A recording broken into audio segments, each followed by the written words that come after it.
Hello, my friends. My name is Brent. I coach people to become productive and self-actualized.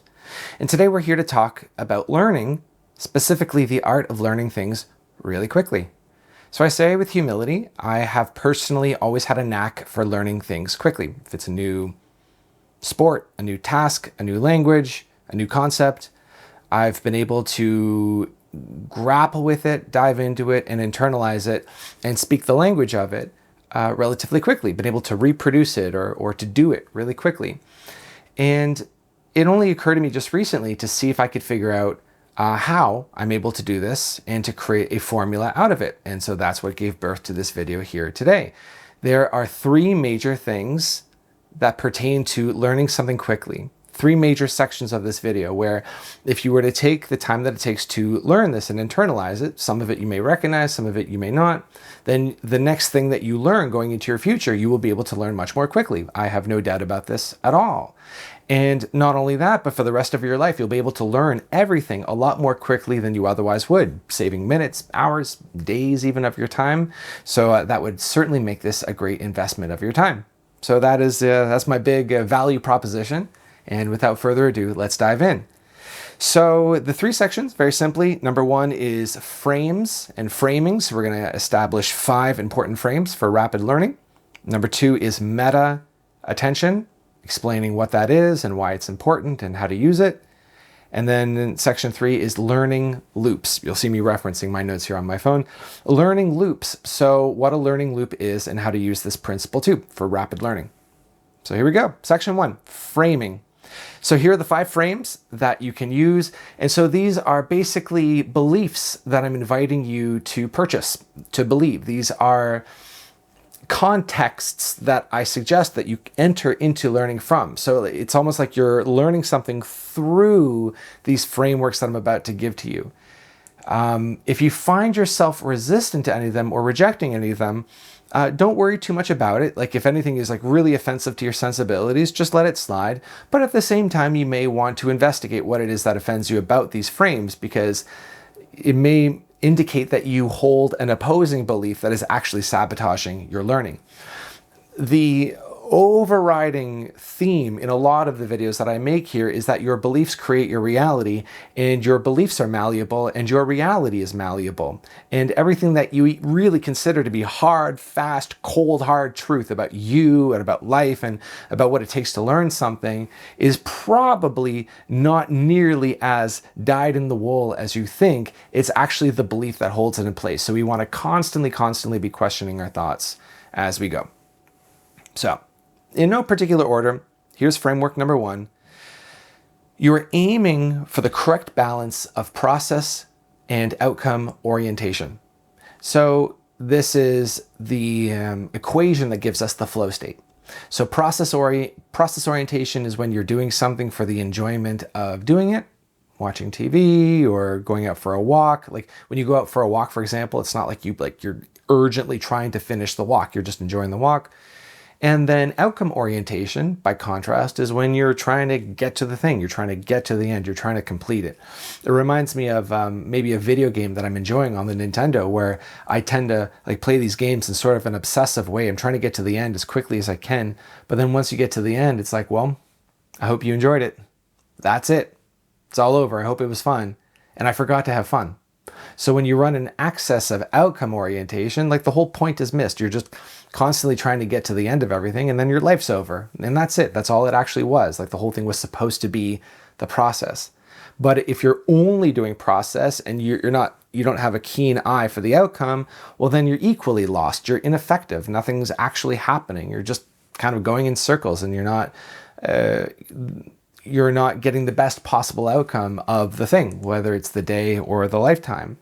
So just very simply having an intention to balance the two. You'll notice that if you're in too much of outcome orientation, then you start getting frustrated and irritable. And if you're too much process orientation, then you're kind of stagnant, bored, dissatisfied, murky, kind of confused. And so that's how you know if you're tottering on either excess. So the next frame is I know what I'm doing versus I don't know what I'm doing. So to go really deep into this concept, check out my video on naturalization, which is another video about learning. But suffice to say that when you enter a new skill, what we often do is enter it from the outside. We say, I don't know how to do this. Let's just say you don't know how to cook anything and you start learning how to cook. You start with, I don't know what I'm doing. But the problem with this is that even though it's technically true, you end up giving your authority away and you end up adopting the mannerisms of somebody who can cook, but not seeing yourself as one who knows how to cook. And so therefore you're always imitating other people and never acting from authenticity. And so therefore a framework for learning something is right away coming into it like, I'm good at this, or I'm able to be good at this, or the belief of I will quickly become good at this, or saying something like, this is the sort of thing that I naturally get good at. So it's these kinds of ideas that you want to internalize and speak and drive in really deeply. You know, I'm just naturally good at this kind of thing. I know how to do this kind of thing. In fact, I feel like I already know how to do this. And then what that means is that you may still consult teachers and texts, you know, and outside sources on how to do it, and they will help you fill in the gaps. But as somebody who has naturalized this skill, then you are running everything even the teachers say by your own intuition. And if they say anything that kind of feels weird or wrong, instead of just blindly taking it in, you're more likely to question or push back or maybe not even take it in at all and go about it your own way. And so as you go about learning this way, you combine the skill with your own particular voice and you move through it intuitively instead of feeling like you're in the dark, kind of guessing about. And this speeds up the rate of learning by doing it this way. The third frame, we knocked out 2 in 1. That's good. Okay, the fourth frame, all difficulty is just compressed ease. This is a fun one. So I would like for you to take with you this basic maxim of all difficulty is, what I just said, all difficulty is compressed ease. And what I mean by this is that anything that's difficult is not actually a difficult thing. It's just 20 easy things that are kind of pressed in together so tightly that they seem like one thing. Take learning how to juggle, for example, juggling 3 balls.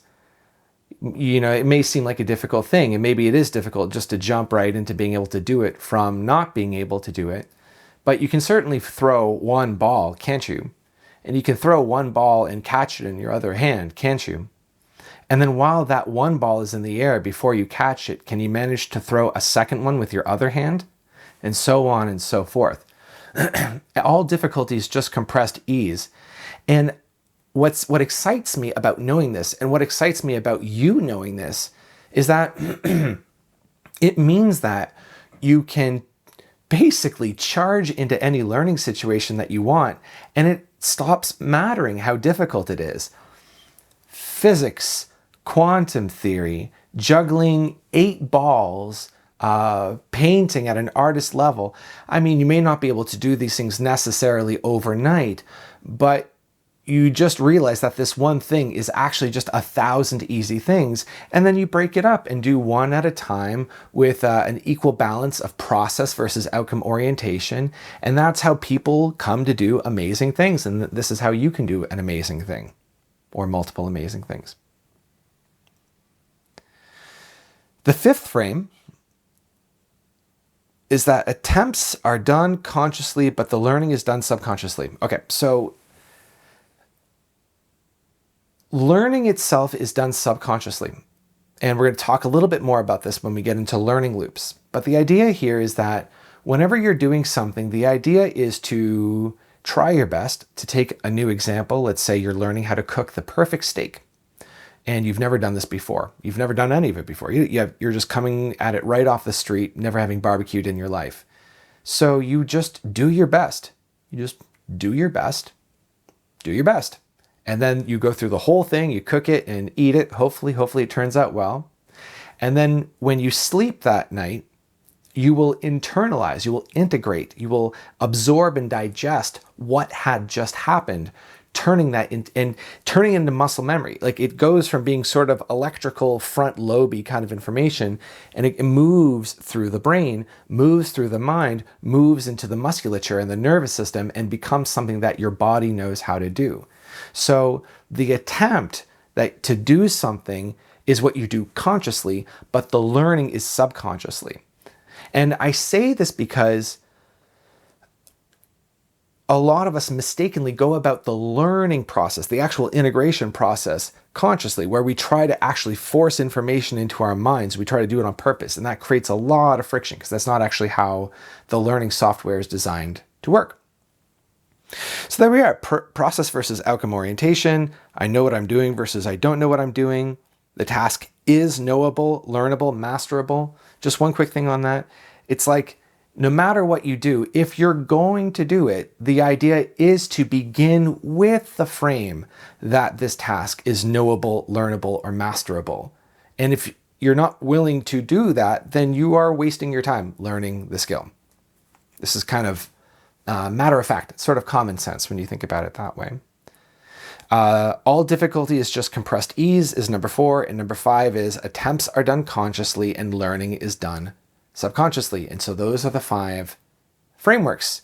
And so if you adopt these frameworks, then you go into something and you're ready. You're set up. The mind is set up to absorb information maximally.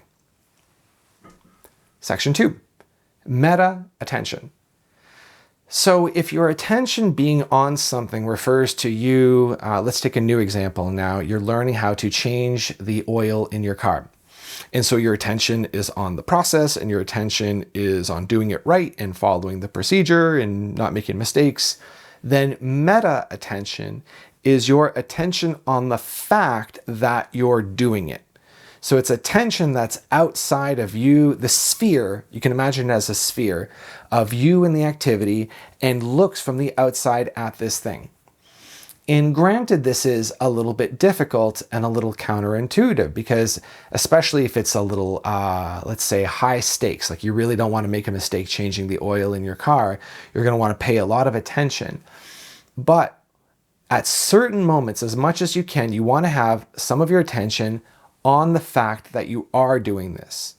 Another appropriate place to put your attention is in the body, because if you're aware of your body and your breath as you're doing this thing, it means that your attention is simultaneously in the activity and is outside the activity. Now, why would this matter?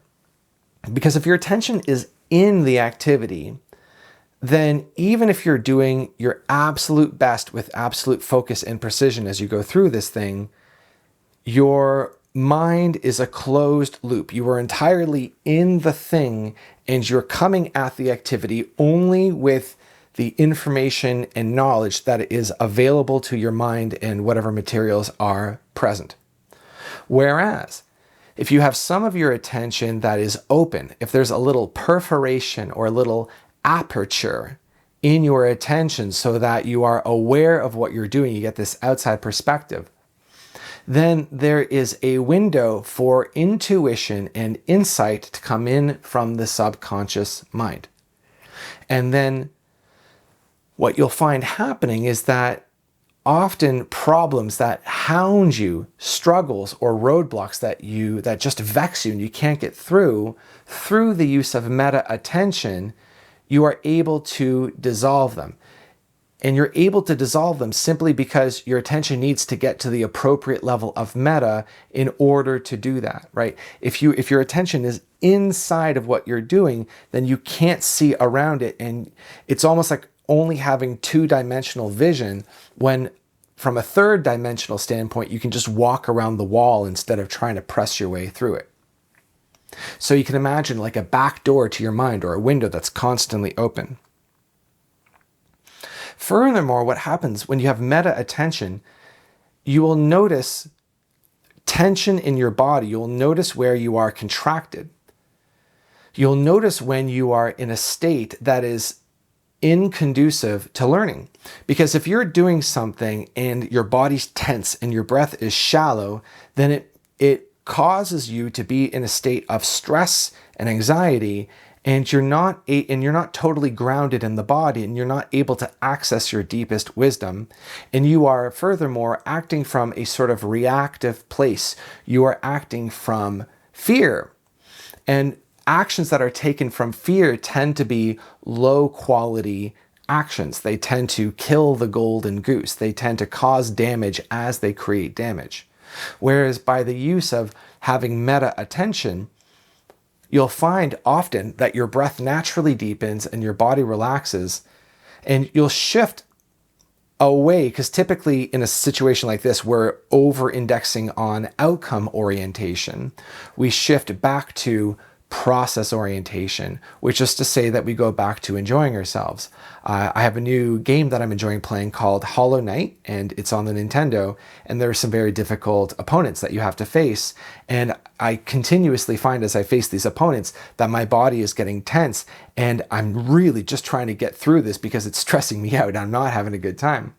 And so in these moments, like if I have the grace of realizing it, then I'll relax and I'll say to myself, I'm just going to enjoy the process of learning how to defeat this opponent. After all, once this opponent is done, once this boss is defeated, that will be it. That will be it for the whole game, and there's no going back to it. So I may as well enjoy. My body relaxes, my stomach relaxes, my breath deepens, and now I realize like there really actually isn't any hurry at all. And then, as you can imagine, this has a much more positive effect on my gameplay. My reflexes are better. I'm much more quick and effective as I go about it. So that's meta attention. And I guess the last thing to say about meta attention is to once again state that it really is tricky, especially if you're running out of time and everything's intense. You won't necessarily have the presence of mind to go, okay, I'm aware that I'm doing this. But if you can, even just for a sliver, just for the briefest of moments, just be aware of the fact that you're doing this. Thich Nhat Hanh, the Vietnamese Buddhist monk, his big thing is, breathing in, I know I'm breathing in. Breathing out, I know I'm breathing out, right? So if you, even just for a moment, you can say something like that to yourself, you will find yourself grounding back in. You will find your attention augments, like your field of view will go from kind of contracted tunnel vision, it'll go back to being wide once again, and you'll feel like yourself. You'll go back to calm, back to center, and become much more effective. Section 3 is learning loops. And so as we were talking about this a little earlier, I would like for you to imagine the process of learning as a succession of loops.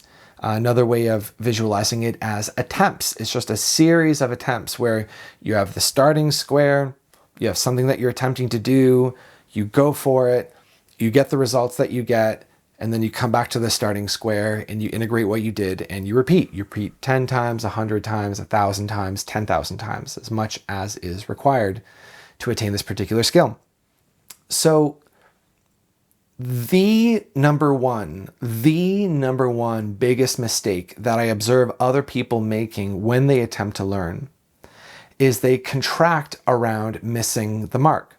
So if they make an attempt, let's take a new example now of archery so that we can have like a mark that we're trying to hit. So say you're drawing back your bow and your arrow and you're looking to hit the target. The mistake that people make is when they miss the target, they go through a subtle contraction in the body. And sometimes not so subtle. Sometimes it's a very painful contraction. And in the worst case scenario, you get people going, they feel really upset to the point where they say, like, God damn it, like that wasn't supposed to happen. I can't believe I messed it up. And you will see that often as these iterations compound, that the frustration compounds too. And then, of course, invariably, the performance goes down as they become increasingly frustrated. The key to rapid learning is being able to make an attempt and to, on one hand, have the outcome clearly defined that you're after. So we're aiming for the bullseye. That's exactly what we want. And to intend to hit that bullseye. But if we don't hit that bullseye, for it to have no negative impact on the body or on the emotion. The reason why this is so important is because as long as the body stays loose, the learning is integrated more rapidly. If we contract our body and the breath gets tight and we start to get frustrated, then the learning that came from that one particular loop cannot integrate. It cannot fully land. It is truncated. It is cut short. and then only a portion of that learning comes in, if at all. This is often why the punishment mindset doesn't work except in a very gross and very minimalist way, because when there's a threat of punishment, either from somebody else or threat of self-abuse, self-punishment, then there's so much fear and adrenaline in the body that learning is slowed down and punishment doesn't work. You would think this is common sense, but this is so deeply pervasive. And it's the kind of thing that even if you're listening to this and you're like, yeah, like I know that bit, you should really take a minute to check and deeply investigate, because the idea of I punish myself if I don't get it right is found virtually everywhere, and it can be very subtle. We punish ourselves in very subtle ways. And so by locating and releasing that psychology, there is permission to just simply throw something on the wall, see what sticks, integrate, throw it on the wall, see what sticks, integrate, and you have what I call clean learning loops as opposed to dirty or extended learning loops. And then these clean learning loops makes everything happen that much more quickly.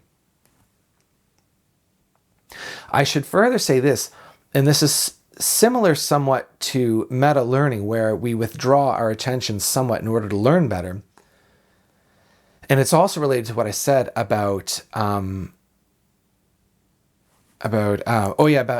learning is subconscious, that when you make several attempts at learning something, you want to pay attention to your learning cup, because at a certain point, after enough attempts of something, you become so full that pushing past that, you become so full of experience, that is to say, that to push past that mark becomes excessive, and now it has become counterproductive to learning. This often feels like a fatigue, a confusion, a brain fog, or just a sense of frustration. And so in that moment, what you want to do is you want to withdraw your attention, either for a few minutes, step away, get out of the room, go to a completely different circumstance until you feel like you're ready to go again, or leave the whole thing for the day and sleep. I want you on your journey of really rapid learning to see sleep and wakefulness as the back and forth motion, and to anticipate, like to almost imagine it like you're loading up your pickup truck with all sorts of experience. And then as soon as you're full, your truck is full, you close up the hatch, and then you go back home and take all of your goods home, and then you sleep. And then that sleeping is the great digestation. It's the great internalization of what you had. And then you come out to the thing and you will notice, as I'm sure you often notice, that you're just better. I love this feeling so much, to come back at a thing after trying really hard and just to notice that you're already better because you've internalized all that experience. So you're in partnership with sleep. The part where you withdraw yourself from the task is just as vital as the application of yourself to the task. And so that's how you conceptualize learning loops. It's like every time a loop completes itself, there needs to be a break of some kind, whether a small one or a large one, in order to internalize what happened in that loop. And very, very importantly, you stay loose and you stay flexible. A tip for this is that if you attempt something, and let's just say you've missed like 5 times in a row, and you start to feel the frustration creep in a little bit, you start saying, good, that was a great miss, amazing. I'm so pleased to fill my subconscious mind with all of this information about what I don't want. And then ultimately, through this, we are trusting the subconscious mind. We are trusting in our learning process. And I think this will be the final thing I want to leave with you here, is that as I said in the beginning, if you're trying to manhandle or trying to make the learning happen, this is counterproductive. It makes it worse. The opposite of that is trusting that by exposing yourself to experience, by just simply moving through the loops and balancing process versus outcome orientation, the learning is automatic. And the only thing that's left for you to do is enjoy. And this is the formula for very rapid internalization of skill and information. So take this, run with it, use it, let us know how it works. I would be very grateful to hear if it works for you. If you're interested in what the one-on-one work might be like with me, check out a link for that below, because you can get your first session for free. And it's sort of an overview session where we talk about what might be possible in our work. And I'll make sure to leave you with a few important insights that you can use. That is all for now. Love you. Have a wonderful new year. Talk to you soon.